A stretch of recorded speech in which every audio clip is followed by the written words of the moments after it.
Imagine a battlefield on American soil, not during the Revolution or the Civil War, but in the 20th century.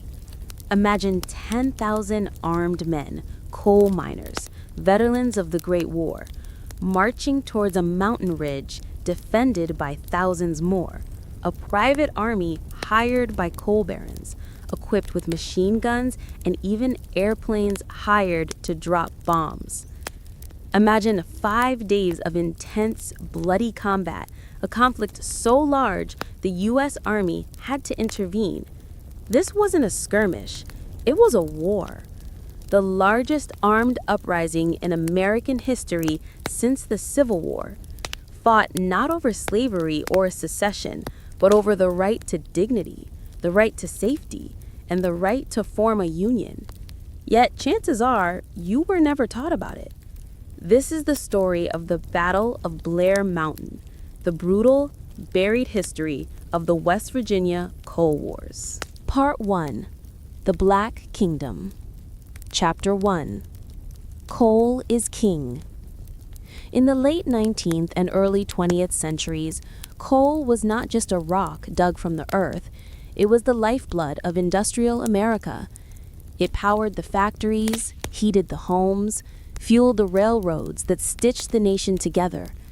And nowhere was this Black Kingdom more absolute, more fiercely guarded than in the rugged, isolated hollows of southern West Virginia. Here, beneath the ancient Appalachian Mountains, lay some of the richest coal seams on the planet.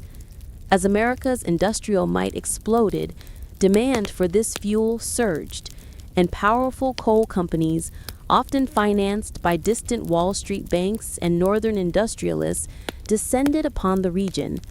They bought up vast tracts of land, often for pennies on the dollar, from the unsuspecting mountain families who had lived there for generations. They laid railroads deep into the previously inaccessible valleys, built company towns from scratch, and recruited armies of workers to extract the black gold. The workforce was a diverse, often desperate tapestry of humanity. There were the native mountaineers, displaced from their land and left with few other options. There were African Americans fleeing the oppression of the Jim Crow South, seeking opportunity, but often finding only a different kind of servitude.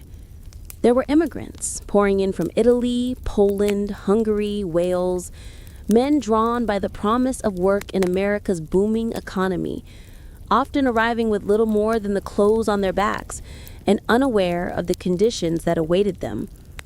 They came seeking a better life, but what they found was a feudal system disguised as modern industry. The coal companies weren't just employers. They were landlords, merchants, law enforcement, and government all rolled into one. They owned the houses the miners lived in, often flimsy, unpainted shacks, crowded together in the shadow of the coal tipple.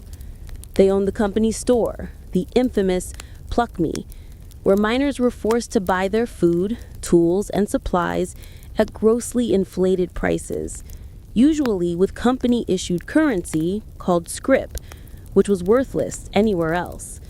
Rent, doctor's fees, even the cost of sharpening their own tools were deducted from their pay before they ever saw a cent, trapping them in a cycle of perpetual debt known as debt peonage.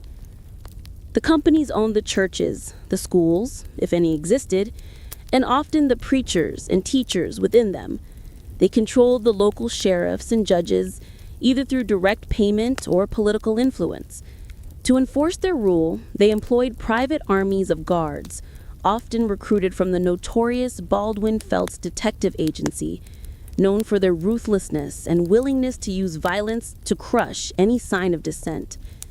These guards patrolled the towns, evicted families at will, beat or blacklisted suspected Union sympathizers, and acted with near total impunity.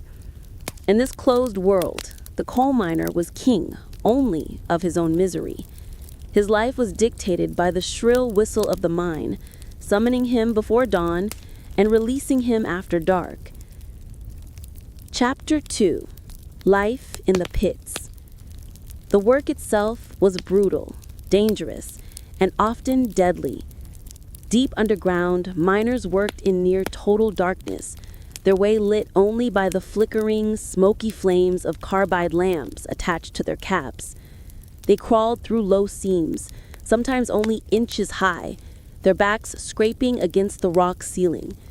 They breathed air thick with coal dust, which coated their lungs and led inevitably to the agonizing, fatal condition known as black lung. The dangers were constant and varied. Roof falls, where tons of rock would suddenly collapse without warning, crush men instantly. Explosions of methane gas, ignited by a stray spark or an open flame lamp, could rip through a mine, incinerating dozens. Afterdamp, the poisonous gas that followed an explosion, suffocated those who survived the initial blast. Equipment was often primitive and poorly maintained.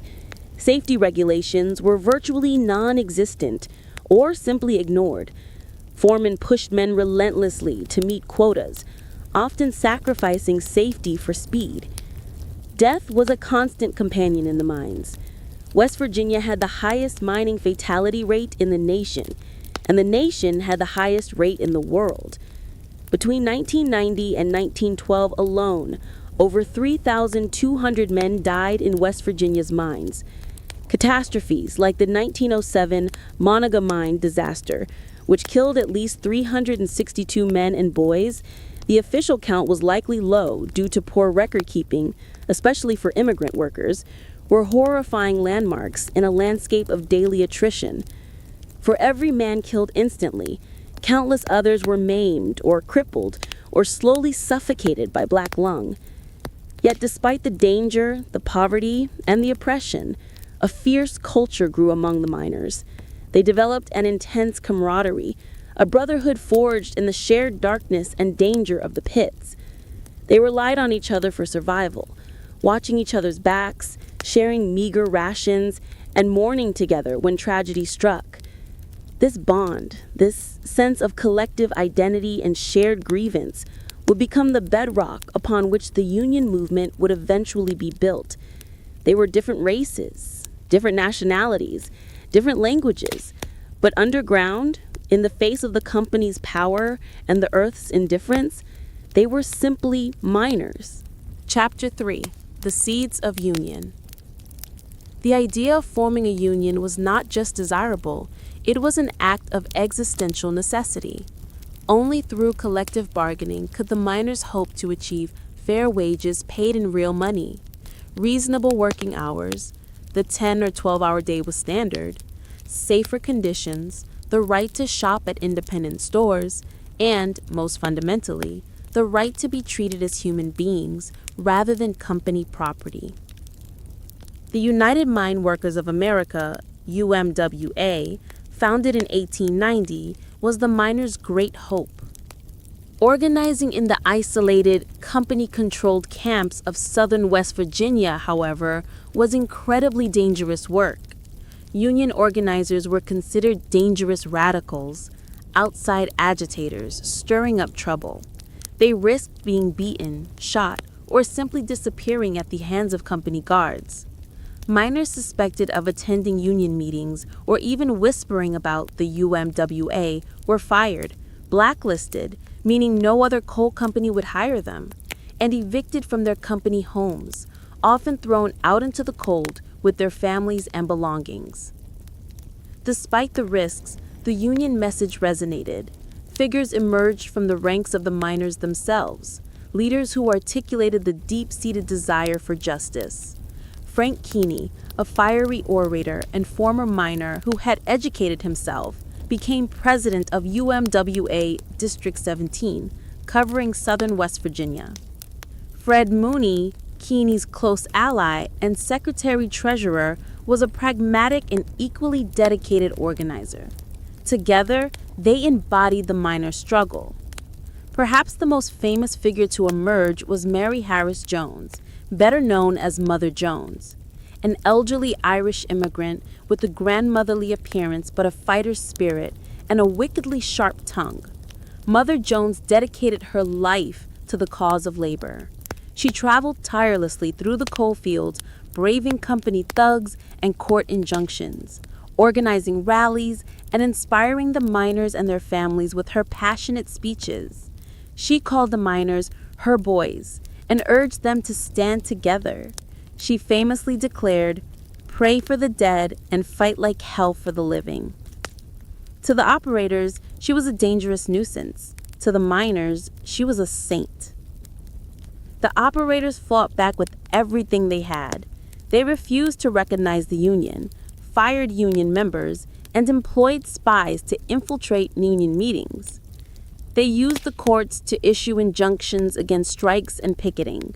They relied heavily on the Baldwin Felts Guards, who acted as a private army, enforcing the operators' will through intimidation and violence. They implemented the hated Yellow Dog contract, forcing miners to sign an agreement promising never to join a union as a condition of employment. Southern West Virginia became an industrial battleground, a region locked in a low-intensity civil war between organized capital and desperate labor. The flashpoint, the place where the conflict burned hottest, was Mingo County, along the border with Kentucky. This region, dominated by powerful operators who refused any negotiation with the UMWA, would earn a grim nickname, Bloody Mingo. It was here, in the spring of 2020, that the simmering tension would explode into open warfare, setting the stage for the largest armed conflict to come. Part 2, Bloody Mingo. Chapter 4, The Powder Keg Ignites, Matewan. The year 1920 arrived in southern West Virginia, charged with a dangerous electric tension. The United Mine Workers of America, UMWA, emboldened by gains made during World War I and facing a post-war economic slump that threatened those gains, launched a major organizing drive in Mingo County and neighboring McDowell and Logan counties, the heartlands of the non-union coal fields. This was a direct challenge to the absolute power of the coal operators, and they reacted with predictable fury. The Stone Mountain Coal Corporation, which controlled the town of Matewan in Mingo County, became a focal point of the conflict. The company, like most others in the region, operated a closed camp. Miners lived in company houses, shopped at the company store with scrip, and worked under the constant surveillance of company guards. Joining the union was grounds for immediate dismissal and eviction. Despite the threats, the UMWA drive gained momentum. Hundreds, then thousands of Mingo County miners signed union cards drawn by the promise of better wages, safer conditions, and freedom from the operator's iron grip. As men joined the union, the company retaliated. Mass firings began. Families were thrown out of their homes, their meager possessions piled up along the railroad tracks outside the company town limits. A tent city, populated by evicted miners and their families, sprang up near Matewan, a stark symbol of the miners' determination and the operators' cruelty. The coal operators, determined to crush the union before it could take root, called in their enforcers, the Baldwin Felts Detective Agency. 13 agents, led by the notorious Albert Felts and his brother Lee Felts, arrived in Matewan on May 19, 1920. Their mission was clear: to evict the unionized miners from their company-owned homes and break the strike through intimidation. The atmosphere in Matewan that day was thick with menace. The Baldwin Felts agents, easily identifiable by their city clothes and aggressive demeanor, moved through the small town, systematically throwing families out of their homes. They were armed and arrogant, confident in their power and the backing of the coal company. But Matewan had a different kind of lawman. Sid Hatfield, the town's police chief, was a young, wiry mountaineer with piercing eyes and a reputation for being fiercely independent and loyal to the local people, not the coal companies. He despised the Baldwin Felts agents, viewing them as outside thugs meddling in local affairs. Hatfield, along with Matewan's pro-union mayor, Cabell Testerman, watched the agents' actions with growing anger. As the agents finished their grim work and prepared to leave on the 5 o'clock train, Hatfield and Testerman confronted them on the steps of the railroad station. Words were exchanged. Albert Phelps produced a warrant for Hatfield's arrest, claiming it was issued by Justice of Peace R.M. Stafford, a company ally. Hatfield examined the warrant and declared it bogus. Mayor Testerman sided with Hatfield. What happened next is shrouded in the chaos of gunfire, but the outcome was brutally clear. Someone fired a shot. In an instant, the tense confrontation exploded into a furious, close-quarters gun battle. Bullets flew across the small space between the station and the surrounding buildings. When the smoke cleared, 10 men lay dead or dying in the street. Mayor Testerman, 7 of the Baldwin Phelps detective agents, including Albert and Lee Phelps, and 2 local miners. Sid Hatfield emerged unscathed, a smoking pistol in his hand. The Matewan Massacre, as it became known, was a stunning, bloody event. It sent shockwaves across West Virginia and the nation. To the coal operators, it was proof of the Union's violent lawlessness. To the miners, Sid Hatfield became an instant folk hero, a symbol of resistance against the hated gun thugs, the man who had stood up to the Baldwin Phelps and won. The battle lines, already drawn, were now etched in blood. Mingo County would descend into a full-blown guerrilla war. Chapter 5: The Mingo County Mine War. The Matewan Massacre ignited Mingo County. The coal operators, enraged by the deaths of their enforcers, doubled down. They brought in hundreds more guards, fortified the mine sites, and demanded that the governor declare martial law.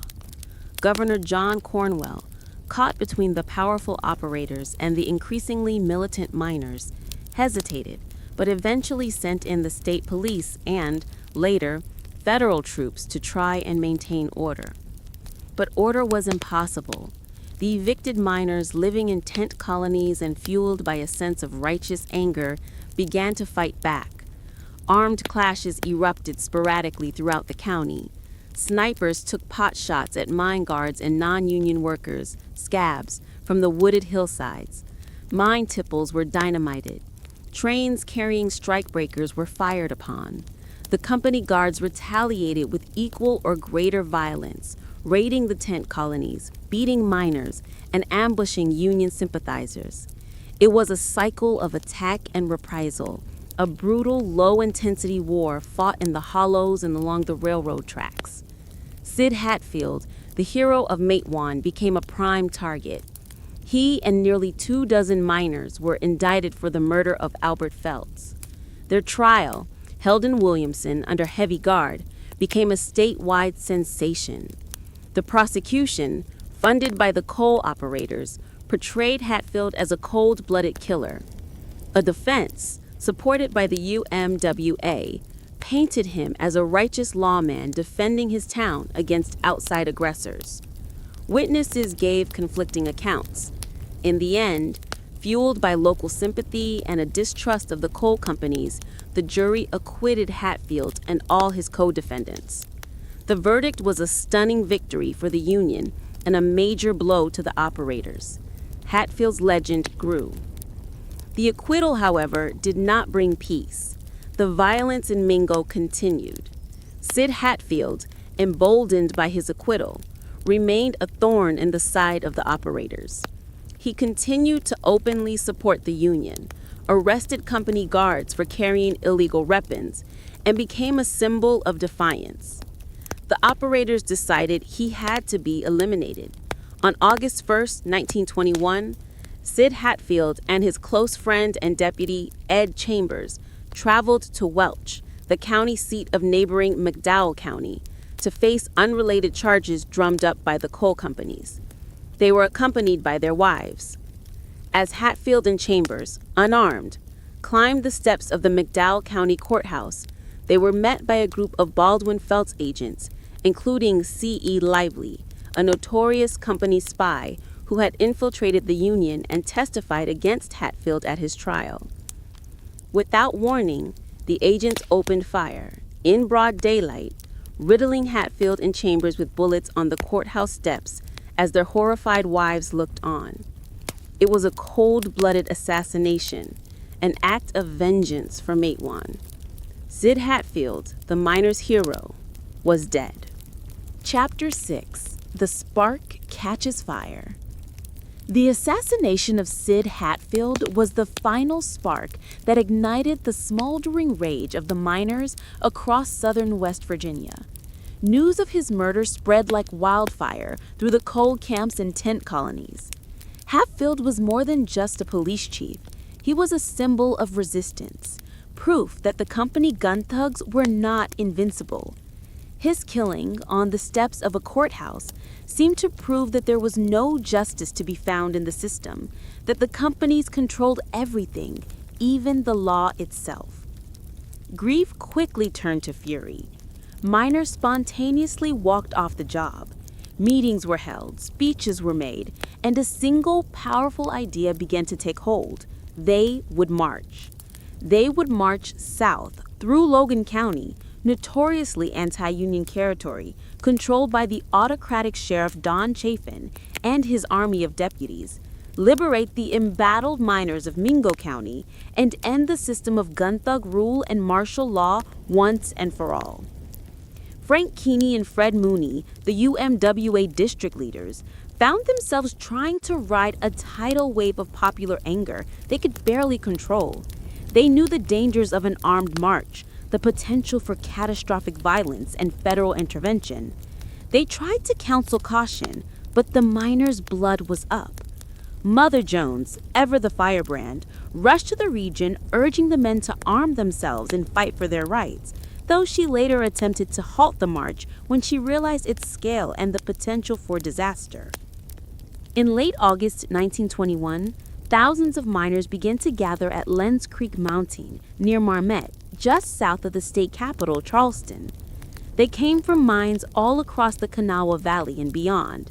They were black, white, and immigrant. Many were veterans of World War I, bringing their military training and their weapons with them. They wore overalls and work boots, but many tied red bandanas around their necks, a symbol of Union solidarity that would earn them the nickname Redneck Army.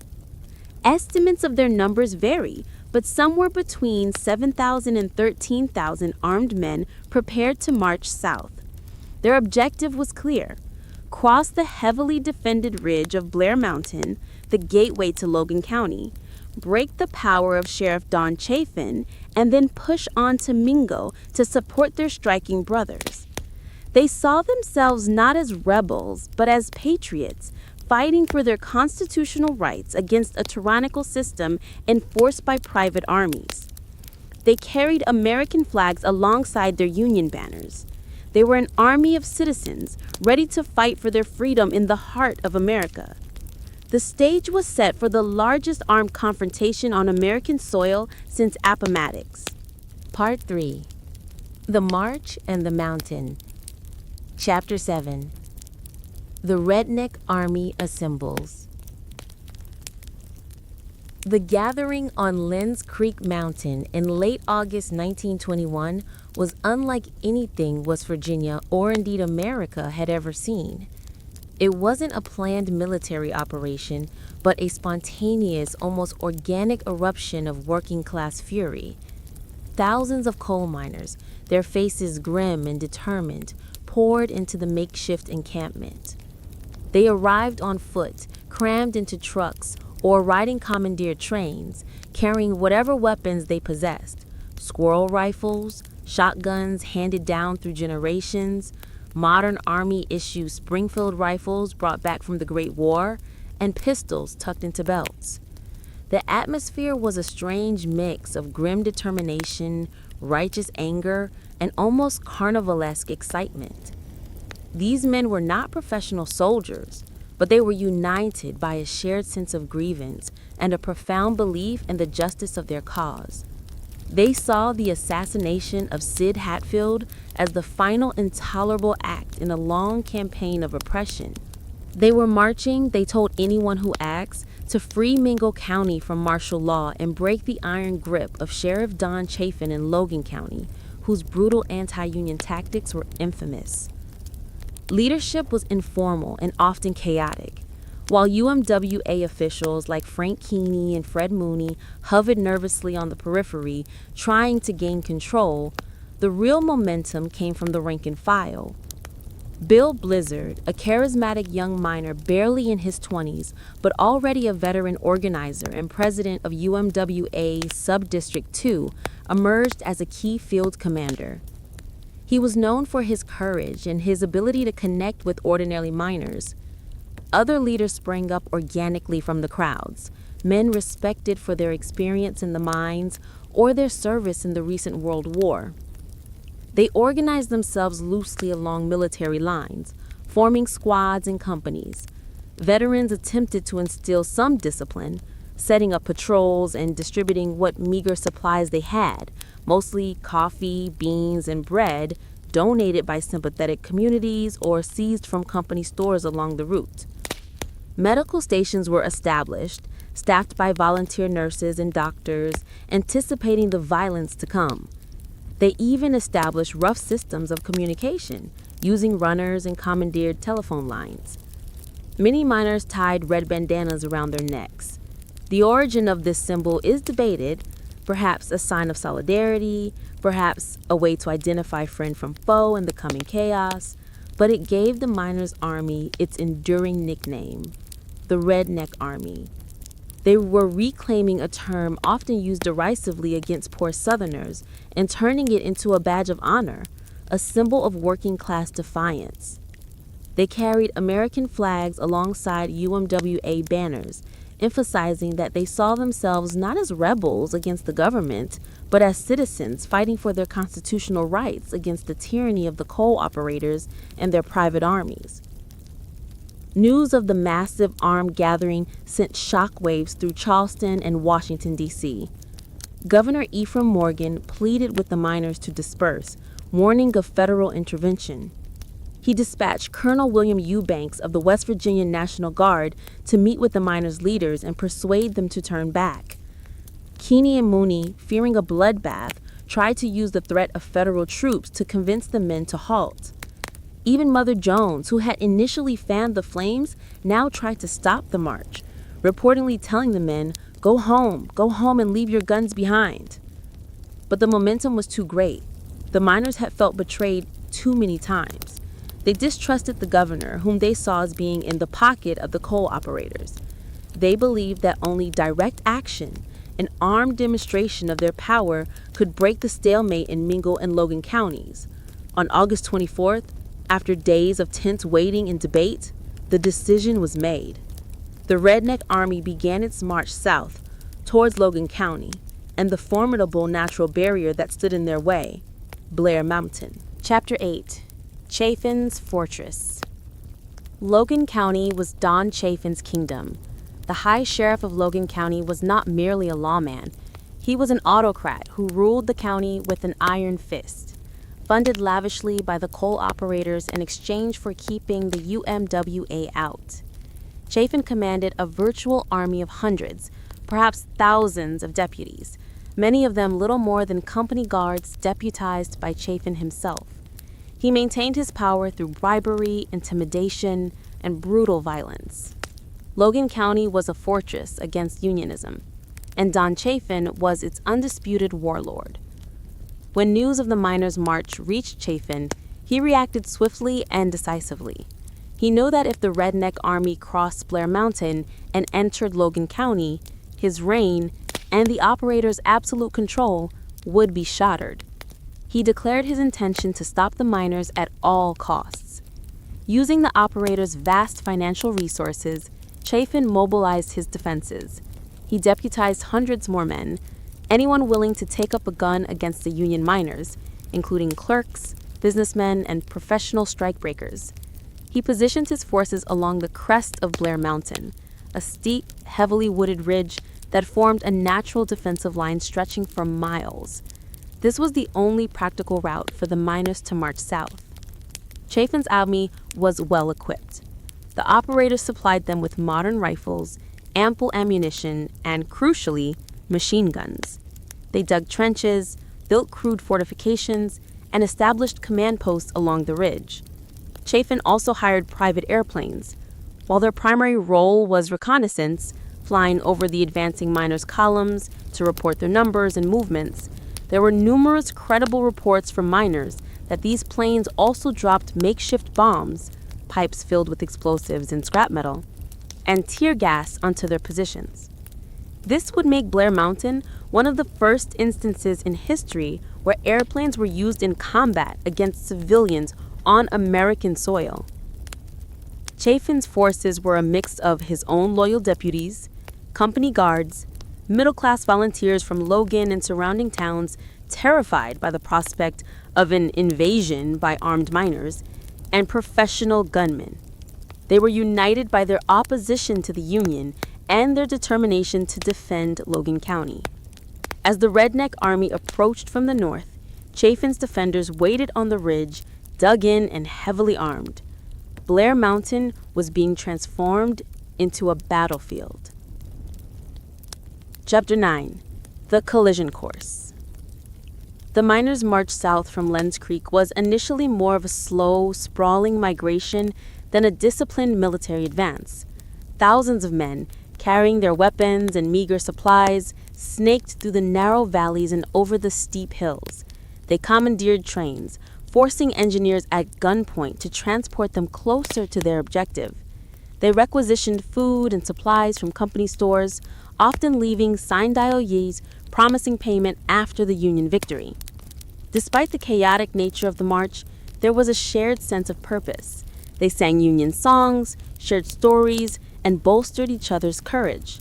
Along the way, they were often met with support from local communities sympathetic to their cause. Women prepared food, doctors offered medical aid, and local farmers provided information about the terrain ahead. As they neared Blair Mountain, however, the mood grew more serious. Scouts reported the scale of Chafin's defenses. The miners realized this would not be a simple demonstration. It would be a fight. Bill Blizzard and other leaders began to impose more structure, organizing the men into rough fighting units and planning their approach. They established field hospitals near the base of the mountain. On the evening of August 30th, the vanguard of the Redneck Army reached the foothills of Blair Mountain. Across the wooded slopes, they could see the campfires of Chafin's defenders flickering on the ridge above. The air was tense with anticipation. After years of simmering conflict, after the bloodshed in Matewan and the murder of Sid Hatfield, the two sides were finally poised for a direct, large-scale confrontation.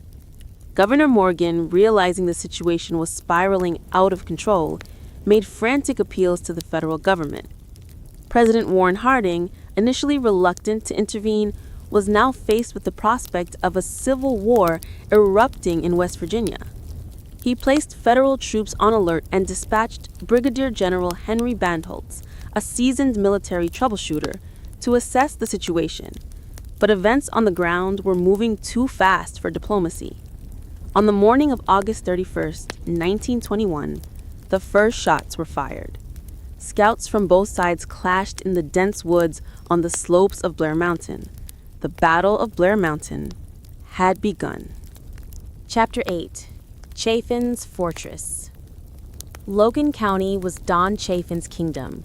The High Sheriff of Logan County was not merely a lawman. He was an autocrat who ruled the county with an iron fist, funded lavishly by the coal operators in exchange for keeping the UMWA out.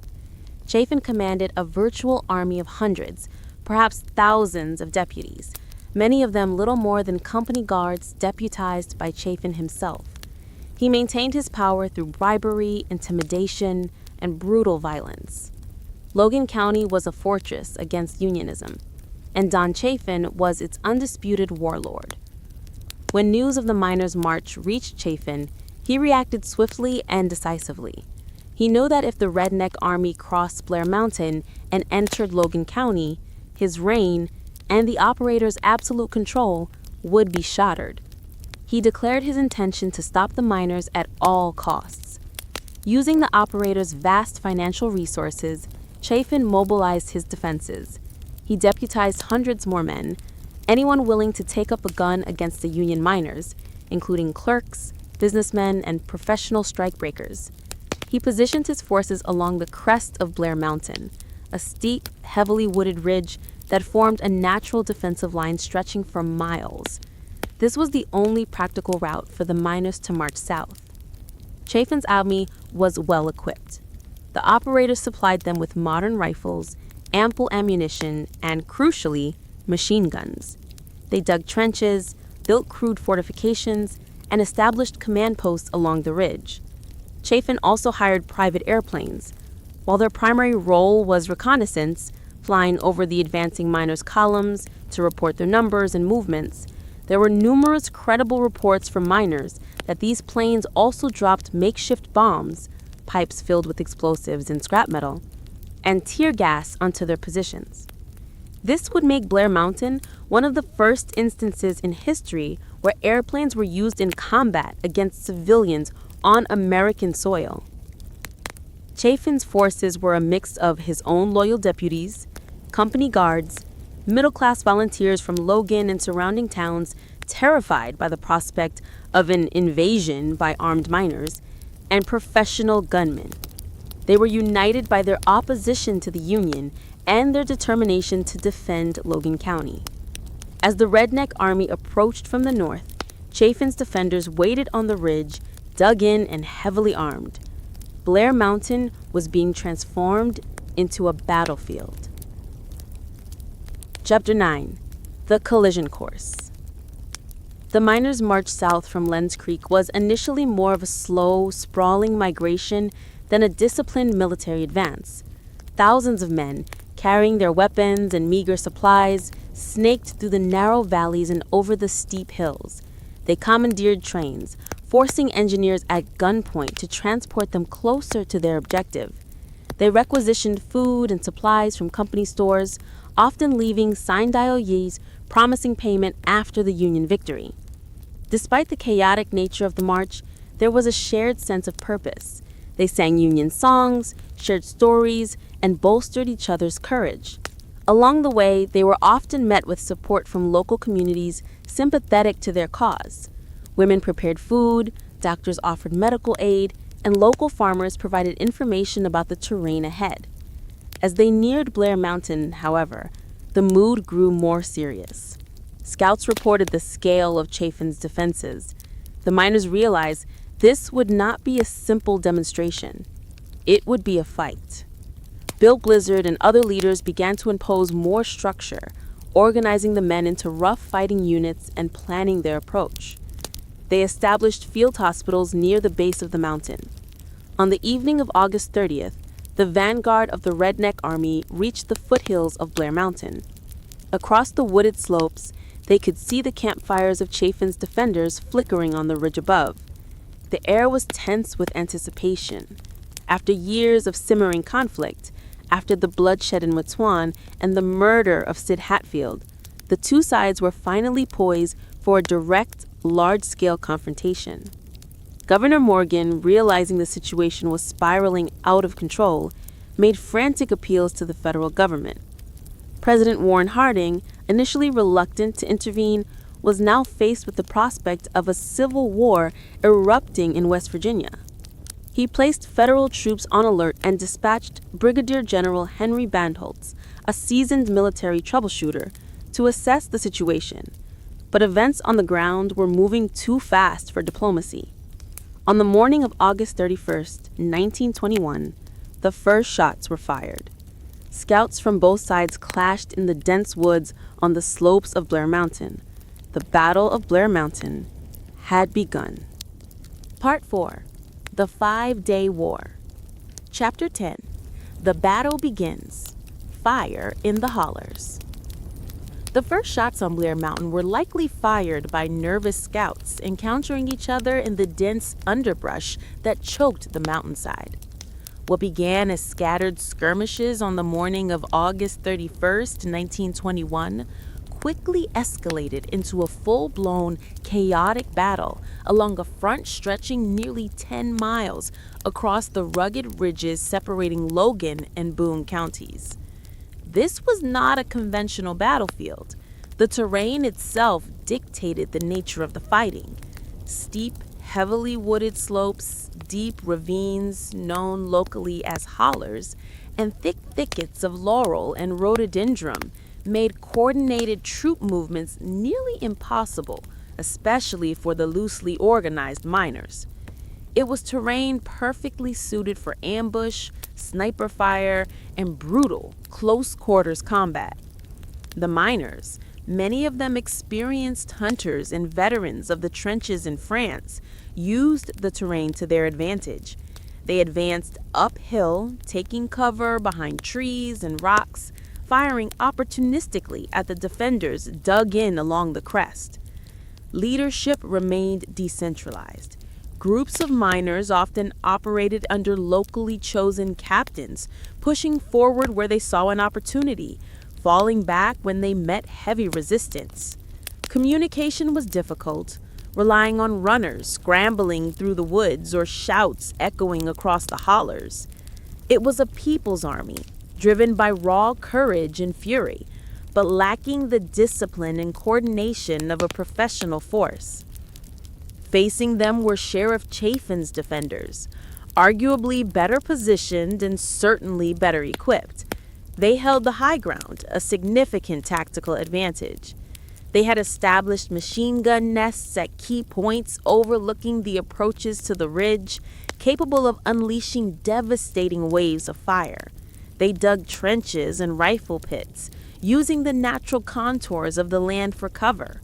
While also composed largely of non-professional fighters, deputies, company guards, civilian volunteers, their defensive posture and superior firepower gave them a distinct edge.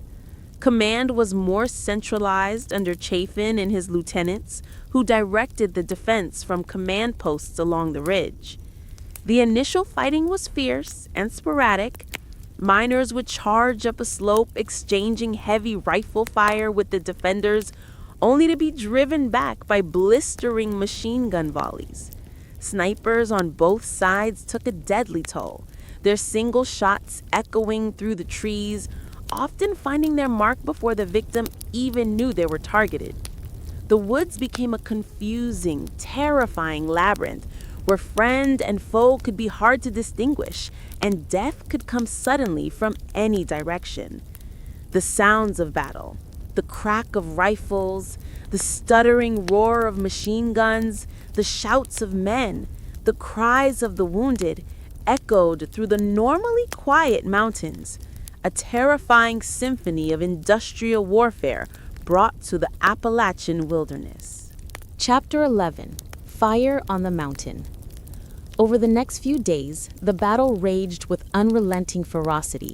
September 1st and 2nd saw some of the heaviest fighting as the miners made determined pushes to break through Chafin's lines.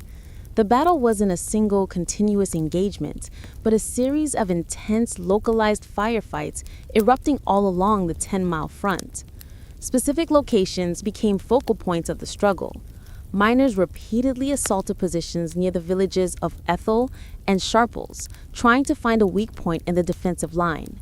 They used classic infantry tactics learned in the Great War, attempting flanking maneuvers through the dense woods, laying down suppressing fire while other groups advanced.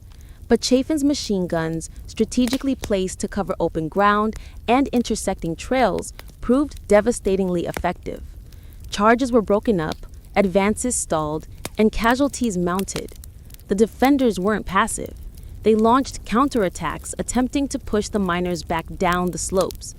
Raiding parties slipped through the woods at night, probing the miners' lines, leading to tense, close-range firefights in the darkness.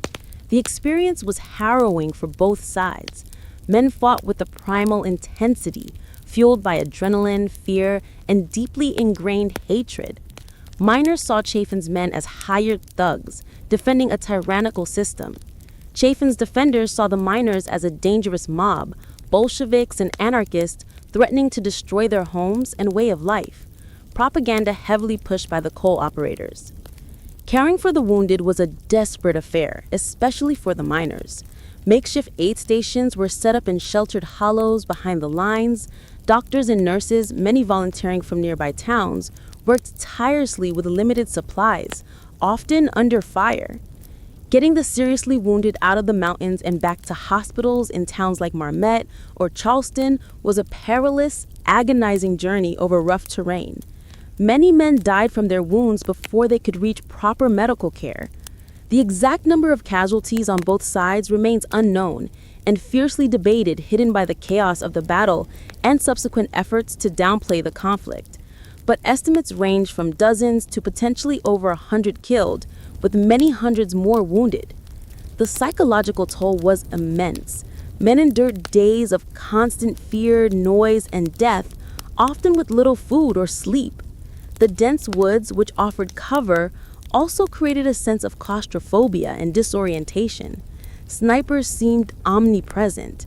The sudden, terrifying chatter of a machine gun could erupt at any moment. Veterans reportedly compared the intensity of the fighting to their experiences in the Argonne Forest during World War I. Chapter 12: The Aerial Assault.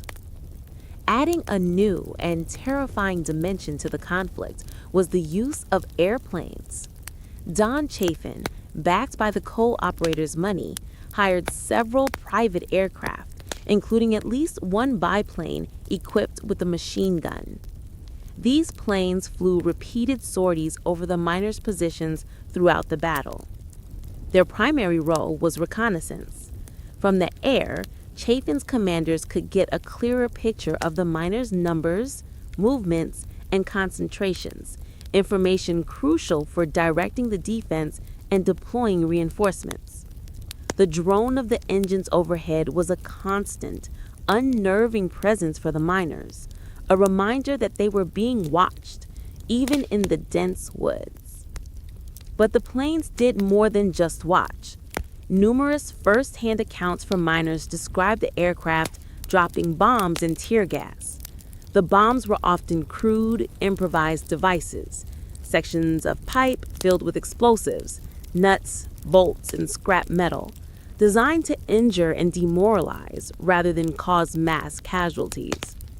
Miners reported hearing these pipe bombs exploding in the trees above them, showering the ground with shrapnel.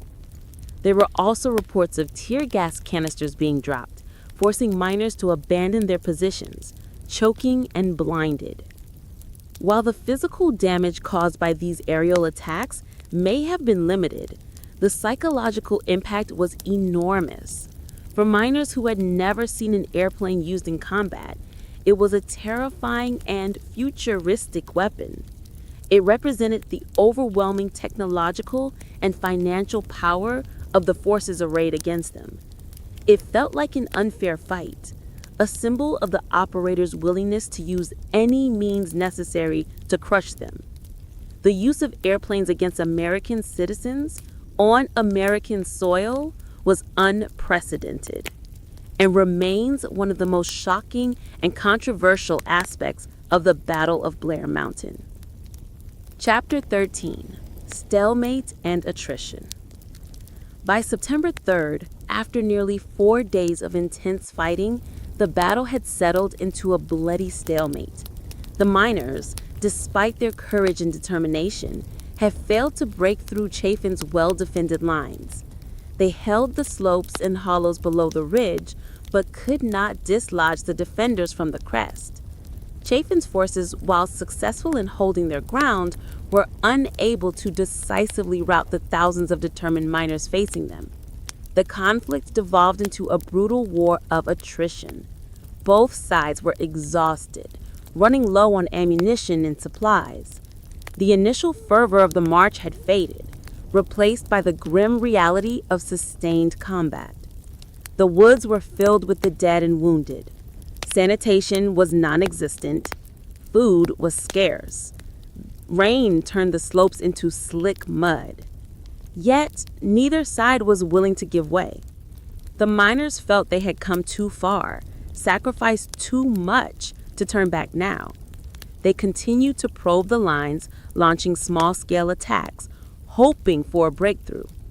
Chafin's defenders, equally determined, held firm, pouring rifle and machine gun fire down onto any advance. Meanwhile, the outside world was finally catching up. News of the armed march and the battle raging in the West Virginia mountains filled the headlines across the country. President Harding could no longer ignore the situation. Under pressure and facing the real possibility of a protracted civil war, he made the decision he had hoped to avoid. He ordered federal troops, including elements of the U.S. Army Air Service under the command of the pioneering aviator Billy Mitchell, to intervene and restore order. The United States Army was marching on Blair Mountain. The miners' rebellion was about to face its ultimate test. Chapter 13: Stalemate and Attrition. By September 3rd, after nearly 4 days of intense fighting, the battle had settled into a bloody stalemate. The miners, despite their courage and determination, had failed to break through Chafin's well-defended lines. They held the slopes and hollows below the ridge, but could not dislodge the defenders from the crest. Chafin's forces, while successful in holding their ground, were unable to decisively rout the thousands of determined miners facing them. The conflict devolved into a brutal war of attrition. Both sides were exhausted, running low on ammunition and supplies. The initial fervor of the march had faded, replaced by the grim reality of sustained combat. The woods were filled with the dead and wounded. Sanitation was non-existent. Food was scarce.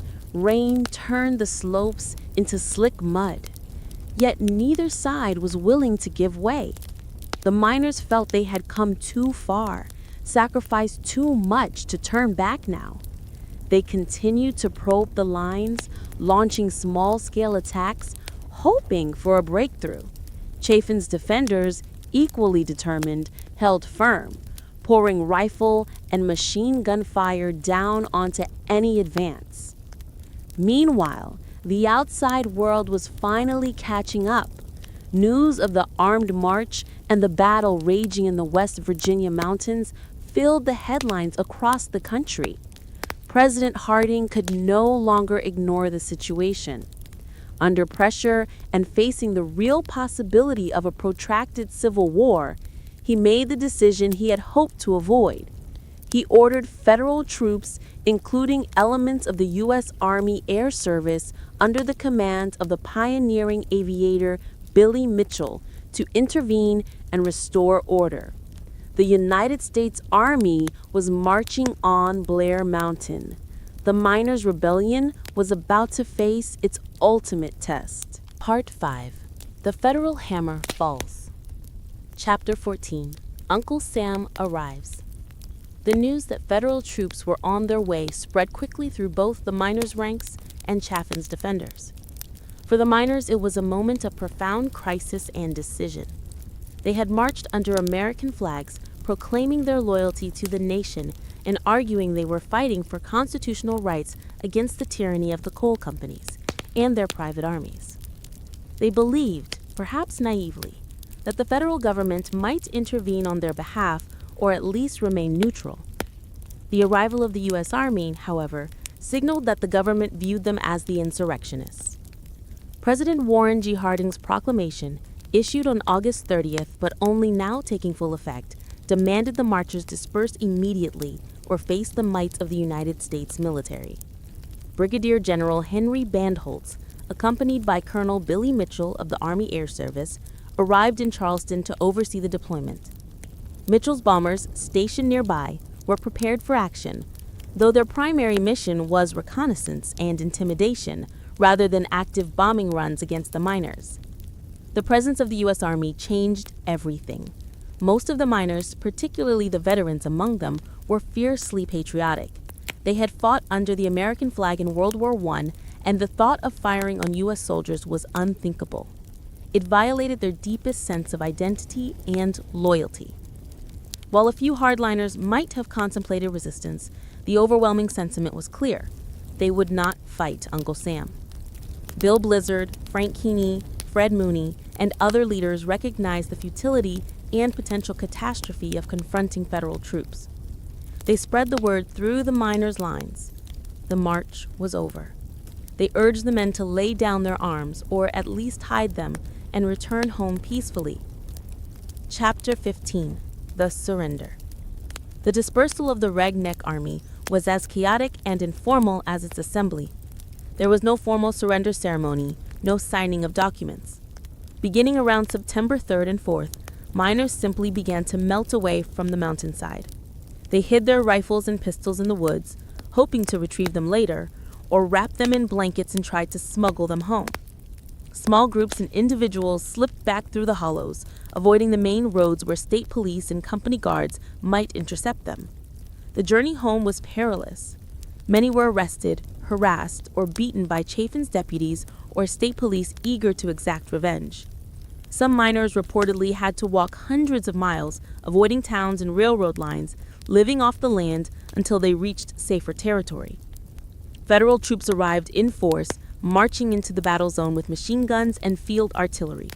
They established checkpoints, disarmed remaining miners, and quickly secured the area. Colonel Mitchell's planes flew overhead, a powerful symbol of federal authority. The Battle of Blair Mountain was officially over, not with a decisive victory for either side, but with the overwhelming intervention of the federal government. The miners' armed march had been stopped just short of Logan County. Sheriff Don Chafin's fortress remained intact, now protected by the U.S. Army. The immediate aftermath was grim.